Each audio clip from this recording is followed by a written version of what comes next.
Hello friends जुहार आ गोटे नुआ कविता के मैं आज आपण मान को स्वागत करुचे।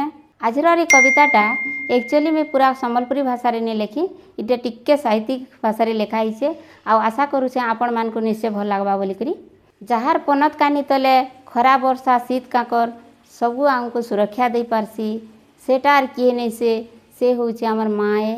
जहार कथा थी एतकी ममता भरी रही सी जे भोग सोस आमर सब मेटई पारसी सेटा भी यार किए नहीं से फ्रेंड से होउछन हमर माए। से माँ के नहीं करी आज मुई गोटे छोटे कविताटे लिखीछे।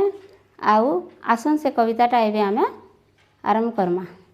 माँ तू मोहर गर्भधारिणी जन्म देइछु मते, मो पाखरे किसी शब्द नाही माँ तो गुण गाइबा हिते। 10 मास 10 दिन गर्भे धरी सहिलु जे केते दुख, दुखरे थाई भी खुशी हेउथाउ मते देवा पाई सुख। दुनिया पाई तू नारीटिए सिना मो पाई तुई दुनिया, तो बिना मोहर अस्तित्व कहीं जे तुई परा मोर माँ।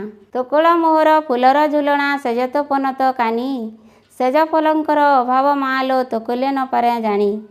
मो आंगुली धरी चाली शिखाइलु देखाइलु ए संसार, केउठी जदि मु झुंटी पड़ी जाए लुह झरी जाए तोर। तो पाई पछके न थाउ मालो हांडी रे बासी तो राणी, खाइबा दरब केते परकारे आणु तू मो मन जानी। केबे जदि माँ रुषि गले मुई तो मन हुए अस्थिर, अनेक प्रकारे बुझाऊ थाउ गो डाकू थाउ बारंबार।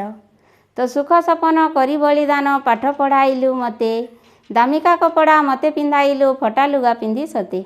जे निजे नहीं खाई करी निजर संतान के खुआसी, निजे भल कपड़ा नहीं पिंधि करी निजर छुआ के सजासी से होउछि हमर माए। मार ममताटा बहुत महान है।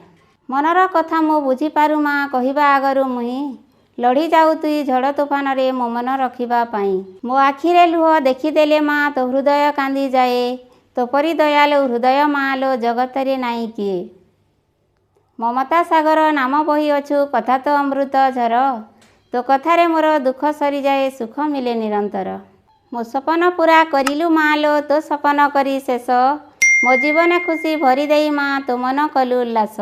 तो सेवा टिकिए करिबा पाई गो मो पाखे समय नाही, तो पाद तलरे चिर ऋणी होई रहिछि रहिबी मुही। जानिछि तोहर हृदय उदार निश्चय करिबु क्षमा, तेणु करी सिना जगते बोलंती तुई परा मोर माँ।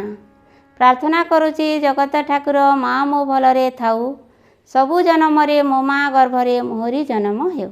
ठीक अच्छे फ्रेंड्स, माँ नाटा ही महान है। आउ सेति लगी बोली करी मैं आशा करुछे ई कविताटा आपण मान को निश्चय भल लागबा बोली करी। आउ भल लागले आपण माने ताके गोटे लाइक करबे, शेयर करबे। आउ नुआ करी जेन माने ई मोर कविता के देखुछन ई मोर चैनल के सब्सक्राइब करबार नहीं भूलबे। ठीक अच्छे फ्रेंड, आज कविता के इठाने रखुछे। आपण मान को जुहार।